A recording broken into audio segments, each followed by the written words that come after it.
我正在开着房车环游中国旅行，这一次我是来到山西临汾市，经过一个非常奇特的村庄，村道上有2排看起来很奇怪的石雕，这其实就是石像生，也就是说村道就是墓道，而且村庄的名字就叫做坟上村。我很纳闷，为什么这里的人会在一个墓园里建设村庄，而且还取了这样一个村名？因为自古以来，我们中国人都是会对这些东西比较忌讳，甚至看到坟墓也会刻意避开。带着这些疑问，我把车子停好，走进了这座村庄。这一定是我见过的最奇特的一座村庄了。你看，这是什么？这是石像生，整条村道就是墓道，而且他们村的名字就叫做坟上村。我们来看一下这一座石像生有一半呢是在外面，另一半呢是在建筑的里面，被这个围墙分割成2半了。难道这个石像生是断了吗？应该另一半呢是在围墙的里面。临汾在昨天晚上又下了一场很大的雪，所以整条村道上呢都是堆满了积雪。你看这一根呢是石望柱，这上面呢是莲花宝座，还有一个蟠桃。这个石羊呢比较奇特它是一整块石头，而且很大，看起来呢起码有好几吨重羊头上呢还堆满了积雪。这座石马跟真的马差不多一样高了，而且这下面呢还是实心的。看起来这个雕刻比较粗犷一点。这个就是老虎了，这只老虎的雕刻里面呢还是镂空的。这一尊呢就是石瓮钟，这是武将，你看他是拿着宝剑嘛，就在这家人的家门口这间房子呢看起来也是挺老的，应该呢是在清朝末年的时候建的。这里每一座石像生都是对称的，你看这里一座武将，这边呢也是武将。这个石像生就在这家人的前面了，家门口就是石像生，也是墓道。这其中一半是被埋在这个水泥底下了。这一座石像生呢是文官，他手上是拿着护板，这上面呢是堆了一些积雪，这样看起来非常的有意境这后面的房子也是很老了。这上面呢是有2个字，耕读传家。看来这一户在以前呢也是大户人家。现在这个院子里面的道路都是堆满了积雪，还有很多草。进来这里面的房子来看一下看看以前的大户人家。哇，这个房子也是破旧不堪了。多好的一个村子就是这样子荒废了，非常可惜而且这个村子呢非常有文化底蕴。这栋房子看起来呢好像还有人住，因为它这个门看起来比较干净。你看这里呢是摆放着一些沙发还有其他杂物，这边有可能是以前用来养猪的。在这里还放着2个缸呢，非常原生态的古村落我沿着村道，也就是墓道，一直往墓冢方向走，地势也越来越高，越靠近墓冢的房子就越破烂，有些房子看起来已经荒废很久了。这一片房子呢就更加的古老了。这里有一个大门，我们也进来看一下。哇，里面全部都是雪。这么好的院子就是这样子荒废在这里，确实是非常的可惜多么好的房子这样的环境对于城市人来说呢就是别墅，但是对于原先住在这里的人就是他们想逃离的地方。所以呢这里就是人去楼空了，一道破败不堪的门，只剩下门框了。走吧，出去。我把车子停在这个地方了，原本呢是想停在上面的，但是呢你看这里打滑了，上不去。在这个墓冢的前方有一座庙叫做西庙，但是原来呢这里是县殿，这个西庙呢是后来重修的，我们过来看一下。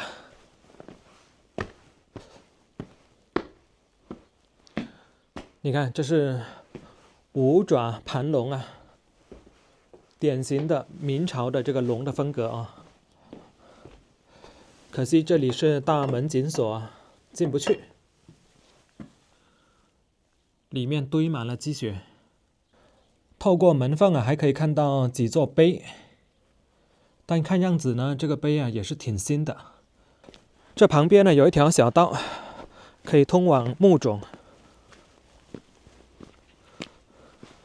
为什么就是这条小道就没有积雪呢？难道是被洒了盐水吗？这个还是挺奇特的哦。那后面这座大山呢，就是吕梁山。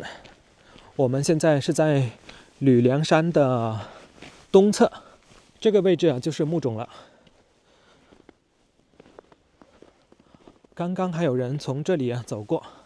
就在这个封土堆的附近呢，还有很多房子呢。这里呢就是西庙的后面。你看今天的天气呢是雾气朦胧，大山里啊什么都看不清了。这样的天气呢，给这座古老的村庄啊又增添了一层神秘感。从第一座石像生的位置走到墓冢，起码有200-300米的距离。这么大规模的墓园，想必墓主人也绝非等闲之辈。可是当我来到墓冢前，却大失所望。因为这座墓早就被盗墓贼挖空了，就连墓碑都没有留下。很明显呢，在这里有一个盗洞，上来看一下。下了雪，这个斜坡啊就更加滑了，就是这里了。哇，这个盗洞好大，而且很深啊。看样子这个盗洞啊，宽有2米，高呢是有1米左右。下来下面这个位置看一下。为什么这个封土的泥土啊看起来呢是非常的新呢？那是因为在制作这个封土堆的时候啊，就要对这些泥土呢先去暴晒个一段时间。这样子的话呢，就可以杀死泥土里的那些微生物。这样的话呢，就可以对这个墓啊起到一个更好的保护的作用。这个盗洞啊好深啊，看起来起码有10来米深啊。就在这个位置还有一些砖头。可惜呢，里面的东西啊都被清空了，所以下面呢就没有什么东西了，剩下砖头还有一些石头。好吧，出去吧。如果说掉下去的话，可是没有人来救啊。你在里面喊的话呢，喊1个星期啊都不见得会有人听到。就是这样一个大盗洞。看完了这座墓冢，我又回到村里，和村民交谈了起来。这位姓张的大叔告诉我，这座墓其实是第2代晋王墓，墓主人是朱元璋的孙子，名叫朱继喜。如果说墓主人是晋王，那这座墓不应该在太原吗？怎么会被安葬在临汾呢？原来这里面别有内情。在洪武31年，年仅41岁的第1代晋王朱刚去世了，他的长子朱继喜继承了晋王的爵位。同时，朱继喜的弟弟朱继煌被封为平阳王，平阳就是现在的临汾。后来朱元璋去世之后，朱允炆继承了皇位，他就马上进行削藩，导致朱棣起兵造反，最终夺取了江山，当上了皇帝。这个时候，朱继喜是非常反感朱棣的，因为他从小受到的教育就是不允许这样做的。但是他对现状已经没有什么办法了。这个时候，朱继煌就出来加油添醋了，因为他一直妒忌他的哥哥朱继喜，也一直惦记着晋王这个爵位。他同时也知道朱继喜对朱棣不满，所以呢，就经常向朱棣打小报告。终于在永乐12年，朱棣坐稳了江山之后，他就把朱继喜贬为庶人，立朱继煌为晋王。这个朱继煌登上晋王爵位之后，可以说是更加变本加厉了，把他的哥哥朱继喜还有侄子朱美圭直接给囚禁了起来，关了10年之久。每天只给他们一些难以下咽的食物来维持生命，这样做简直可以说是落井下石了。直到最后，他家里有一位老人去了南京，因为明朝最初的国都就是在南京嘛，就把这件事情告诉了朱棣。也许是朱棣觉得这个事情做得有点过分了，就决定把朱继喜父子救出来。那个时候已经是永乐21年了。他们被放出来之后，朱继喜的儿子朱美圭就被封为平阳王，就是他叔叔朱继煌原来的王位。到了宣德元年的时候，有一个藩王名叫朱高煦，他起兵反叛，马上就被平定了。而这个朱继煌也被认定参与了谋反，于是就被贬为庶人了。那这个时候，宣德皇帝又重新把朱美圭封为晋王，相当于朱美圭在整个历史事件中绕了一圈，又重新回到自己本来该有的爵位上了。但是他父亲的王位却没有弄回来，还是庶人的状态，一直住在临汾这里。到了宣德10年，朱继喜就去世了。当时的宣德皇帝给了他一个谥号，把他定为晋定王。最后他的儿子朱美圭还是选择在临汾给他父亲修了这座陵墓。我们回看整个朱继喜事件，就像是小人作怪害了朱继喜，但其实在我看来，这个小人朱继煌仅仅是一个导火索而已，又或者说是刚好让朱棣抓住了一个把柄。因为朱棣本身就是藩王出身，夺取皇位这件事本身缺乏正统性，再加上他也很清楚这些藩王对自己都是有威胁的，所以自己上位之后自然要大力削藩，所以刚好遇到朱继煌来告状，这反倒给朱棣抓住了削藩的正当理由。再说了，朱继喜被关押了10年之久，作为一国之君的朱棣，这样的事情怎么可能不知道呢？最后能被放出来，也说明朱继喜已经不再构成威胁了。所以说，政治斗争才是主因，小人告密只是剧情需要而已。这个就是晋王坟的故事。那么住在这里的村民又是怎么回事呢？他们为什么会在一个墓园里建立一个村庄呢？原来啊，这里原本确实是有几户人家，也就是墓主人的后代，作为守墓人住在墓园的附近。周边村落的人搬到这里来的原因，是因为这里有充足的水源，直到现在，这里的水源还供应给周边好几个村落。这里的村民是不是守墓人的后代？守墓人，据听说是，因为时间太长了。时间太长了，就听说是。按照道理来说，既然是这个朱元璋后代的这个守墓人啊，那是不是应该就姓朱？应该姓朱。这里为什么大多数都是姓张的呢？因为这个姓张的呢，他有的呢是外地来的，到附近村里来的，到远处来的；有的呢，是他本地的，也是本地的。原来的话呢，这里没人，这里就是坟。还听说的话呢，这个姓张的话呢，就是姓朱的有一家。因为当时嘛，他怕这个后边的朝代，这个好像是的话好反感呐，咋的是这个意思嘛？他们那个姓呢改了，就听见说是这么个情况，改了改了，他就干脆不改姓朱了，干那个姓张。有这么个说法，但是真是假呢？这就不得知道，因为时间太长了。我刚刚看到这座墓啊，就那里不是有一个盗洞吗？就是说这个墓这里这么多居民在这里住，他为什么会被盗掉呢？大意了。大概是什么？因为他原来的话，这里的话就是经天儿放炮，放炮，大放炮大石头。大概是什么时候被盗的？